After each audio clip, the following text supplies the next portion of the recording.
Apa bedanya dengan anak-anak yang dilibatkan dan dibariskan di pinggir jalan dengan mengibarkan bendera merah putih yang kecil-kecil itu demi menyambut kepala negara? Ini kan salah satu bentuk demonstrasi.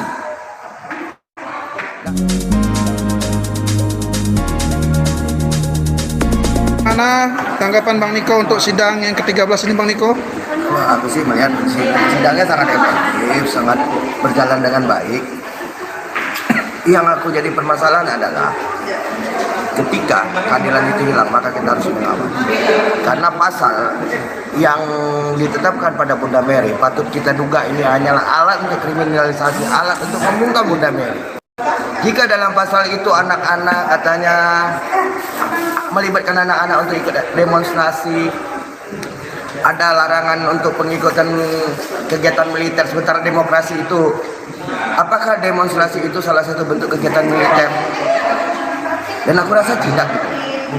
Karena gini, jika anak-anak dilarang tidak dilibatkan dalam demonstrasi, maka apa bedanya dengan anak-anak yang dilibatkan dan dibariskan di pinggir jalan dengan mengibarkan bendera merah putih yang kecil-kecil itu demi menyambut kepala negara?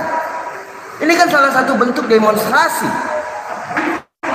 Nah, kenapa itu juga tidak ditangkap? Kenapa itu dibiarkan sementara dari Bunda Mary karena koordinator aksi itu ditangkap dan dipersalahkan?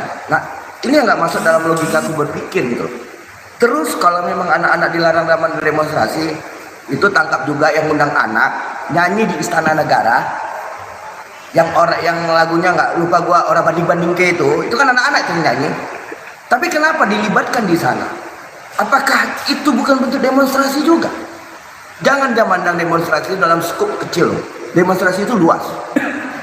Jadi kalau aku lihat ini tinggal kembali kepada majelis hakim yang mulia, majelis hakim yang terhormat.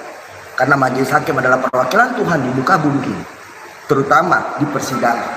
Berikanlah keadilan, tunjukkanlah kalian wakil Tuhan tanpa intervensi dan tanpa siapapun yang bisa mengintervensi keputusan kalian. Maka berikanlah keputusan seadil-adilnya. Dan saya sih berharap majelis hakim membebaskan Bunda Mary dari segala tuntutan apapun.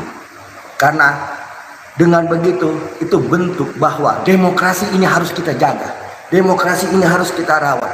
Karena setiap individu di negara ini berhak menyampaikan pendapatnya di muka umum, tidak terkecuali anak-anak, tidak terkecuali.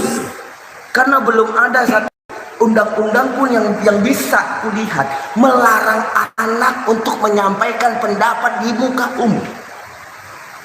Lagi pula kalau misalnya itu dipersalahkan ketika menjadi koordinator, ya, ketika Bunda Mary dipersalahkan menjadi koordinator, gua berkali-kali jadi koordinator dan mimpin ribuan bahkan ratusan ribu orang untuk demonstrasi, dan yang namanya pimpinan yang menjadi koordinator kita tidak tahu siapa yang membawa, kita tidak bisa memastikan siapa-siapa yang dibawa. Bisa jadi anak-anak itu segala jadi masukan, bisa jadi seperti itu. Jadi kita coba minta berpikirlah secara objektif, melihatlah secara realita. Karena menyampaikan pendapat di muka umum itu dilindungi oleh undang-undang. Sekian dari saya, salam Niko Silalahi, People Power.